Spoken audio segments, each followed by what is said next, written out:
أعوذ بالله من الشيطان الرجيم.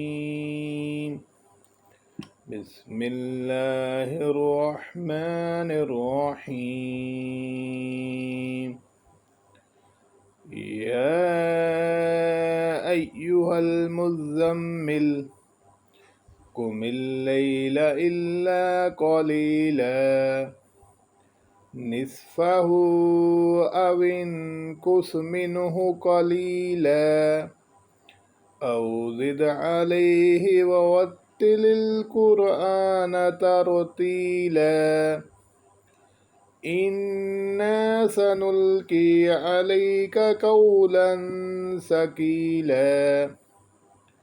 إن ناشئة الليل هي أشد وطئا وأقوم قيلا إن لك في النهار سبحا طويلا واذكر اسم ربك وتبتل إليه تبتيلا رب المشرق والمغرب لا إله إلا هو فاتخذه وكيلا واصبر على ما يقولون وهجرهم هجرا جميلا وذرني والمكذبين أولي النعمة ومهلهم قليلا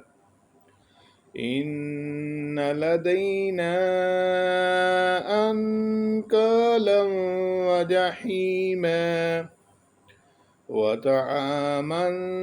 ذا غصة وعذابا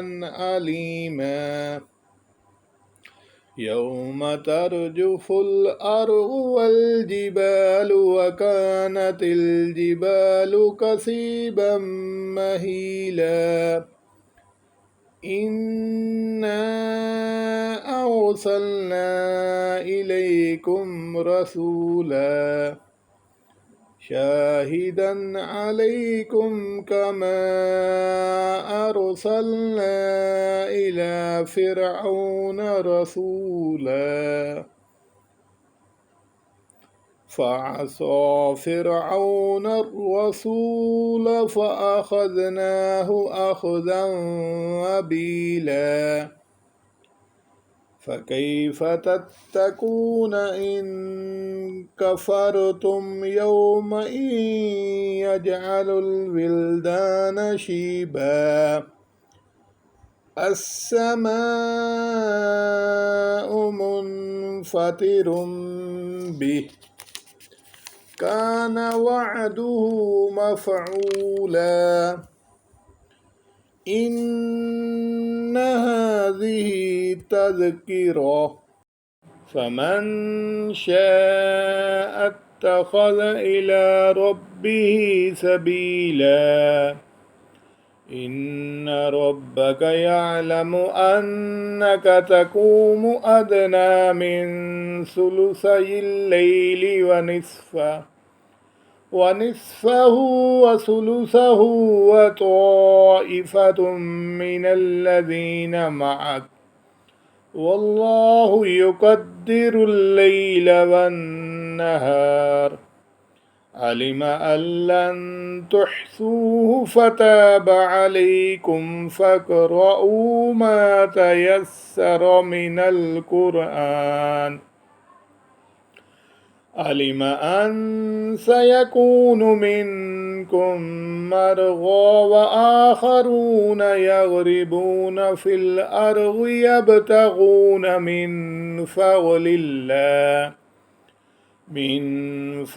الله وآخرون يقاتلون في سبيل الله